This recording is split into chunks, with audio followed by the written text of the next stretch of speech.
Hai semuanya, kami dari kelompok 9. Perkenalkan aku Jenar, NIM akhir 058. Aku Atia dengan NIM akhir 238.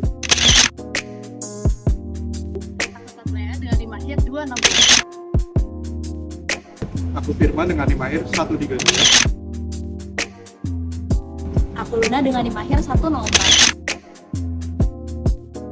Di sini kami akan menyampaikan materi tentang persaingan usaha, kartel, boikot, dan monopoli. Selamat menonton! Persaingan usaha merupakan elemen penting dalam sistem ekonomi pasar. Dalam kondisi yang sehat, persaingan mendorong pelaku usaha untuk meningkatkan kualitas, efisiensi, dan menurunkan harga jual untuk menarik konsumen.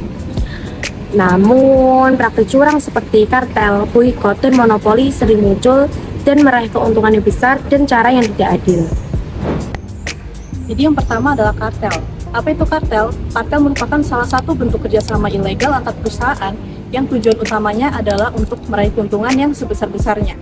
Ada beberapa bentuk kerjasama dalam kartel ini. Yang pertama adalah menentukan harga jual, yang kedua, membatasi jumlah produksi, yang ketiga, menentukan wilayah pemasaran agar tidak terjadi persaingan antar perusahaan tersebut. Nah, beberapa kerjasama tersebut akan menghasilkan dampak. Yang pertama adalah kenaikan harga-harga barang. Karena kartel ini cenderung akan memasang harganya sendiri dan pada akhirnya mereka akan memasang harga yang setinggi-tingginya dan berakibat pada kenaikan harga barang. Lalu yang kedua, terbatasnya pilihan masyarakat. Karena kartel ini akan mendominasi satu wilayah dan masyarakat akan kesulitan untuk mendapatkan pilihan lain, jadi mereka hanya akan mendapatkan varian dari satu kartel itu saja. Lalu yang ketiga, adanya keterhambatan dalam berinovasi. Karena di kartel ini tidak ada kompetisi, jadi mereka hanya akan mengembangkan produknya saja tapi tidak berinovasi lagi karena mereka merasa sudah punya pelanggan tetap di dalam satu wilayah itu. Selanjutnya adalah contoh kasus dari kartel ini sendiri. Yang pertama kita lihat dari sisi dalam negeri. Dari dalam negeri terdapat kasus kartel 8 perusahaan semen. Jadi mereka melakukan pengaturan produksi untuk menentukan harga jual. Nah, ada beberapa aspek yang mereka perhatikan di sini, yaitu jumlah produksi, jumlah konsumsi, dan jumlah permintaan yang tidak terpenuhi. Selanjutnya kita lihat lebih jauh lagi dari luar negeri, yaitu mengenai kartel perusahaan truk. Jadi Komisi Eropa ini menemukan bahwa ada Daimler, Volvo, Iveco, MAN, dan DAF yang melakukan pengaturan harga truk selama 14 tahun. Dan juga mereka menunda transformasi energi ke rendah emisi. Jadi mereka membebankan biaya emisi itu kepada pelanggan. Yang dimana hal ini akan merugikan bagi pelanggan karena seharusnya mereka bisa membayar dengan biaya yang lebih rendah, namun mereka harus menanggung penundaan dari perusahaan-perusahaan tersebut. Selanjutnya untuk boykot. Boykot sendiri adalah aksi menolak membeli, menggunakan, atau bekerja sama dengan suatu perusahaan, produk, atau bahkan negara. Biasanya boykot terjadi karena suatu isu yang sedang terjadi di suatu negara, seperti isu moral, etika, ekonomi, atau bahkan politik. Nah, bagaimana sih cara kita melakukan boykot itu? Kita sebagai konsumen bisa melakukan boykot dengan tidak menggunakan atau membeli produk dari perusahaan yang sedang kita boykot. Lalu untuk perusahaan sendiri, mereka bisa menolak bekerja sama dengan perusahaan yang sedang diboykot karena suatu tekanan sosial dan juga politik. Untuk pemerintah sendiri, mereka bisa dengan mengeluarkan larangan ekspor dan impor ke dan dari negara yang sedang diboykot. Untuk contohnya sendiri, di banyak negara yaitu merek fashion global di mana mereka melakukan pelanggaran tenaga kerja pada negara berkembang. Lalu untuk di Indonesia sendiri, itu terjadi akhir-akhir ini dengan perusahaan yang mendukung Israel seperti McD, Unilever, Coca-Cola, yang dengan kita boykot mereka bisa rugi bermiliaran. Dengan jaringan makanan siap saji dengan brand KFC, yakni PT Fast Food Indonesia mencatat kenaikan kerugian di sepanjang tahun 2024. Hal ini dipicu oleh sentimen dari krisis Timur Tengah yang mempengaruhi minat beli masyarakat dan pelemahan daya beli masyarakat secara umum. Emiten berkode saham FAST mencatat rugi bersih sebesar Rp796,71 miliar di sepanjang tahun 2024. Angka tersebut membengkak 48% dibandingkan tahun 2023, di mana kerugian perseroan mencapai Rp415,65 miliar. Di sisi top line, pendapatan perusahaan turun sekitar 18% menjadi Rp4,87 triliun pada 2024 dari Rp5,93 triliun di tahun 2023. Penurunan pendapatan terutama dari penurunan penjualan makanan dan minuman, Selain itu, jumlah gerai yang dioperasikan berkurang 47 gerai dari 762 gerai pada 2023 menjadi 715 gerai pada tahun 2024. Sebagai bagian upaya respon dampak negatif kondisi bisnis, perusahaan akan mengoptimalkan operasi bisnis dengan menerapkan langkah-langkah dengan pengurangan biaya dan digitalisasi proses bisnis.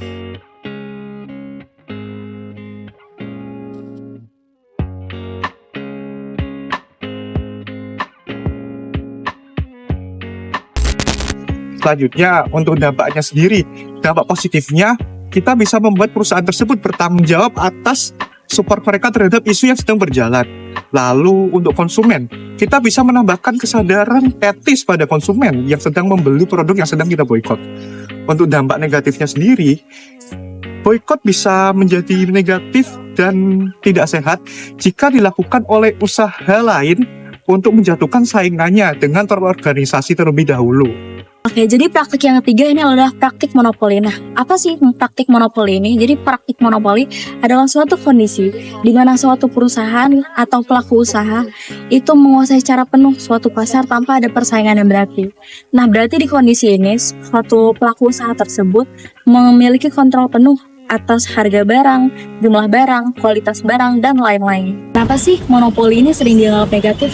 Nah, jadi monopoli ini memiliki beberapa dampak pada pasar. Nah, yang pertama itu adalah harganya menjadi tidak kompetitif. Nah, karena perusahaan itu memiliki kontrol sepenuhnya, maka perusahaan tersebut bisa sewenang-wenang dalam menetapkan harga tanpa mempertimbangkan konsumen. Lalu yang kedua, yaitu inovasi yang terhambat. Nah, jadi karena tanpa adanya persaingan ini, maka perusahaan itu tidak memiliki dorongan untuk berinovasi lebih lanjut untuk meningkatkan kualitas produk. Lalu yang ketiga adalah peluang usaha yang tertutup. Jadi kalau ada pelaku usaha yang baru mau memasuki suatu pasar yang sudah dimonopoli, itu akan sulit. Kenapa? Karena yang proses distribusi dan bahan baku itu sudah dikontrol penuh oleh suatu perusahaan.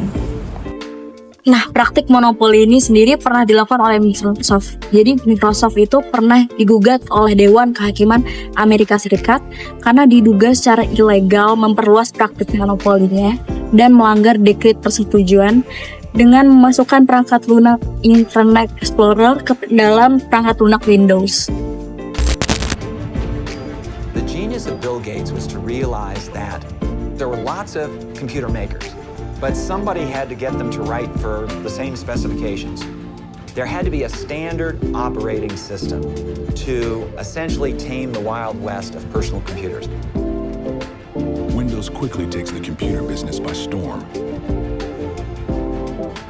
By the end of the 1980s, 80% of the world's computers use Microsoft's operating systems, making Bill Gates the world's youngest billionaire.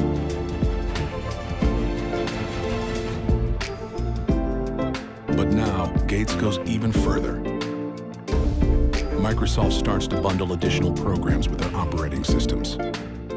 Now, anyone who buys a PC automatically gets Microsoft spreadsheets, word processors, and other programs, whether they want them or not.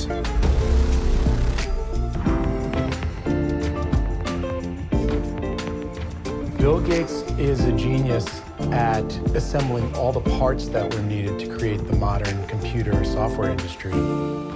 But he did it in a way that got his rivals to call him a monopolist, a bully.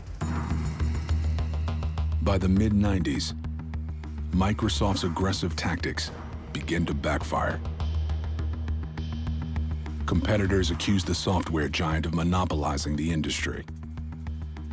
The bundling of the software led to the Department of Justice investigating a lot of claims that Microsoft's business practices were unfair. They were, in fact, suppressing innovation in a marketplace. It squelches third-party software application development. Lalu, kalau di Indonesia sendiri, terdapat kasus Telkomsel, di mana Telkomsel ini pernah dituding telah melakukan praktik monopoli di luar wilayah Pulau Jawa dengan diperkirakan telah menguasai 80-86% pangsa pasar di luar wilayah Jawa. Selanjutnya yang akan aku bahas yaitu mengenai regulasi.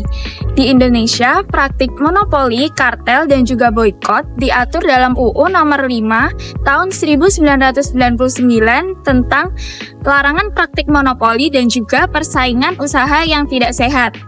Untuk pengawasan akan diawasi oleh Komisi Pengawas Persaingan Usaha atau KPPU yang memiliki kewenangan untuk menjatuhkan hukuman denda dan juga perintah perbaikan, melakukan investigasi, dan yang terakhir yaitu mengedukasi pelaku usaha. Persaingan usaha yang sehat merupakan pilar penting dalam sistem ekonomi karena mendorong peningkatan kualitas, efisiensi, dan harga jual yang kompetitif. Akan tetapi, banyak pelaku usaha yang curang dengan kartel, boikot, dan monopoli. Untuk mengatasi masalah ini, pemerintah Indonesia telah menetapkan Undang-Undang Nomor 5 Tahun 1999 dan KPPU untuk mencegah ini. Sekian dari kami. Bye-bye.